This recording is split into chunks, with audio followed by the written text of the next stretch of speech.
Koryn's family and life. Y'all, I am super excited about this video. I have been thinking for a while different type of things that I could come on here and do to encourage and inspire you guys. And I am introducing topics. This is something that I'm really excited about. I want for you guys to comment below. Thank you, truck.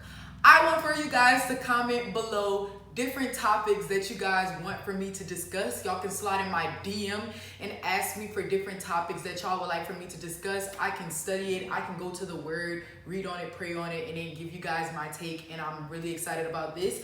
But today, I really wanted to come on here and talk to you guys about relationships. I wanted to talk to you guys about dating. Now, the way that I am, I can only give you my take on it. I can only give you what I have been through and what I feel God is telling me and leading me. This may not work for everybody. It may not have worked for you. You may not agree with everything that I say, but I can only give you guys what I feel is right. So y'all, just a thing that God has really been revealing to me about just relationships and about what the world paints as what love is supposed to be. And you guys, I think that the depiction of what falling in love is and what our goals are supposed to be are completely off from what biblically God tells us that we should seek after and what God tells us that we should hope for. If you look at all these movies, all those romantic movies, y'all, one of my favorite romances is The Notebook. Y'all, one of my favorite movies. I've been watching that since I was a little girl. And you guys, it's about two kids. They met when they were younger, fell deeply in love with each other. The girl was really wealthy. The guy was not. And they ended up splitting up as a result to that. But through time, they continued on with their lives. The girl got engaged to someone else. She ended up seeing him and meeting back up with him again. And they fell in love and realized that they would never be able to get over each other. And it's actually a beautiful story. Like I said, it's one of my favorite movies. And that is the thing right there that we're taught is what we're supposed to hope for in love. I will meet somebody, I will fall deeply in love with you, and no matter what, I won't be able to shake that feeling. That's a lie. Lie number one. So, honestly, the way that I feel about that, y'all, is that's the basic romantic story of what the world depicts as what love is and what we should hope for. But then we got things in this age where we're looking at stuff like your Cardi B and your Offsets. He done cheated on her. She took him back. Goals. That's love. She riding for her man. Beyonce and Jay-Z. One of the toppest people in the world. He done came out and said he cheated on her. She took him back, and guess what? They're happy in love now, and they good, and they riding, and it's what's up. That's what. You got to be down for your man, ride or die. I can hold it down. And that's what the world is depicting as what true love is. That's what we're setting as our relationship goals. And that is a lie. That is an attack from the enemy, and I'm coming to shut that down, honey. No. That is not how God intended for love to be. That is not what God wants for us. So first things first, I want for you guys to know that it's okay to want to have someone. It is okay to want to be in a relationship because God made us relational creatures. And y'all, like, I pulled up scriptures for this because I'm very serious about backing my word up with what I'm saying. And it's Genesis 2:8, and it talks about how God says that it's not good for man to be alone and how he will make a helper suitable for him. So even God saw at the beginning of creation that he created Adam and it wasn't good for that man to be alone. And another scripture that I pulled up was Ecclesiastic 4:10, and it talks about how two are better than one because they have a good return for their labor. If one falls down, his companion can lift him up. But y'all, look, it says, but pity the one who falls without another to help him. Okay, so just out of reading these two scriptures, I can see that God knows that he created us as relational creatures and he wants for us to have someone. But the two words that I have seen in both of the scriptures are help.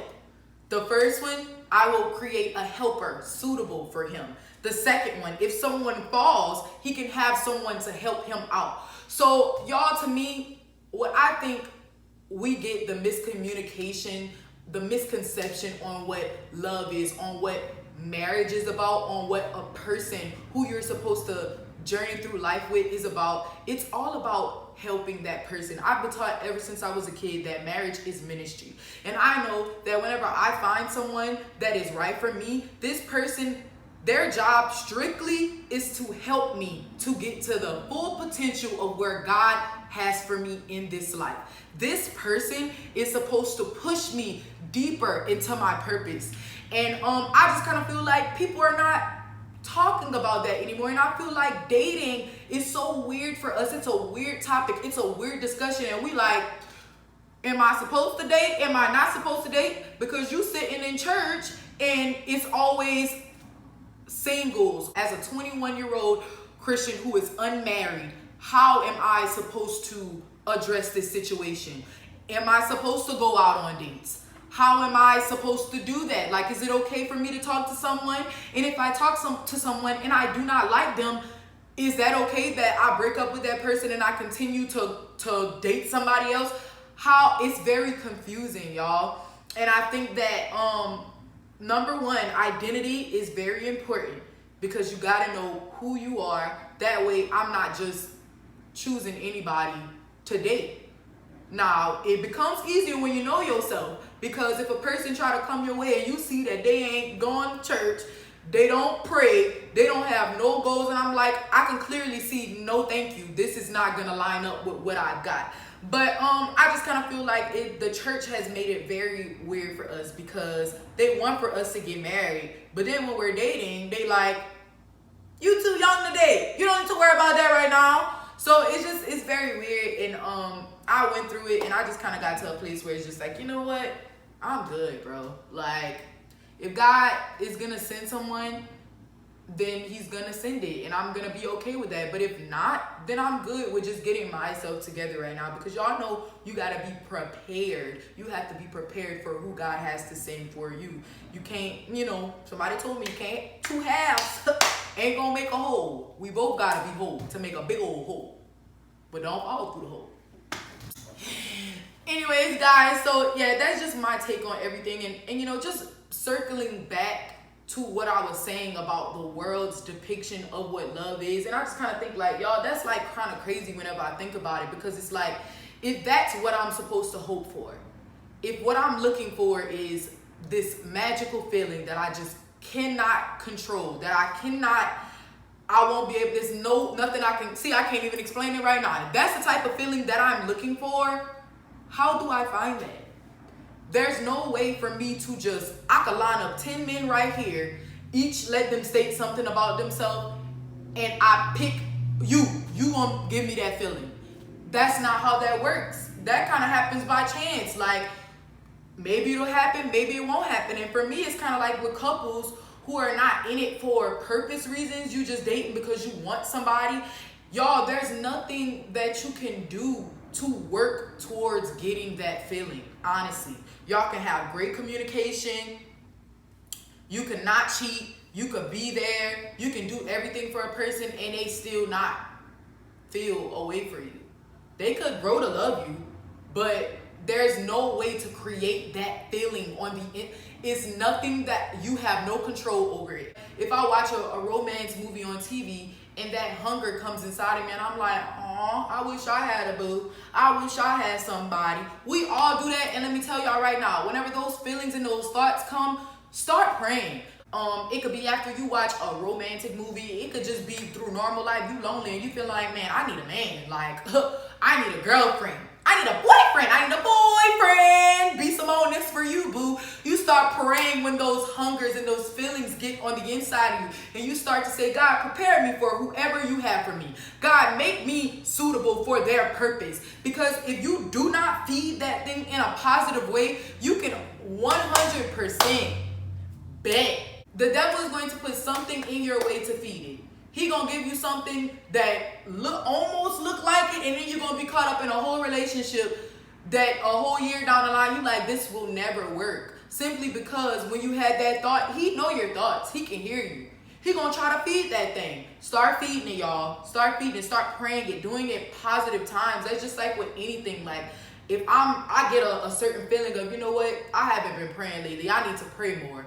Immediately drop down and pray. Because if you do not act on that, it'll eventually go away. Or, you know, the devil will try to supplement it with something else. He'll try to put something else in the way to try to take away from that. So, I just said a lot. And I think that I'm going to do a part 2 on this. Y'all let me know if y'all want to do a part 2.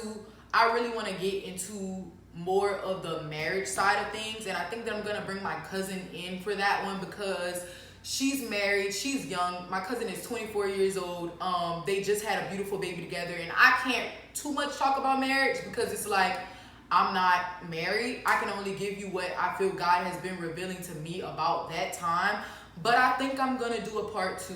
So y'all comment and let me know if y'all want to do a part 2. If not, thank you guys for listening to me about this. I hope that this has encouraged y'all. And y'all like, comment, and subscribe.